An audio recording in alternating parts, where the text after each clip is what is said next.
कलाहांडी जिला थुआमूल रामपुर अजना रोगर आतंक देखा मिली केभली भाव में ए अजना रोग काय विस्तार करिछि ताहा चिंतार कारण होइछि।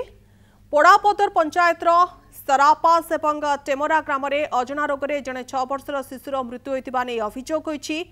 3 दिन धरी मेडिकल टीम घटनास्थल में पहुंची स्वाब संग्रह कर प्राथमिक चिकित्सा देउछंती।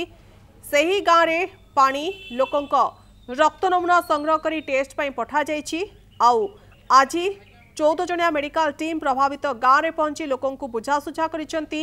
4 जण शिशु को परिवार सहित भवानीपाटना मुख्य चिकित्सालय को स्थानांतरित करा जाइछि।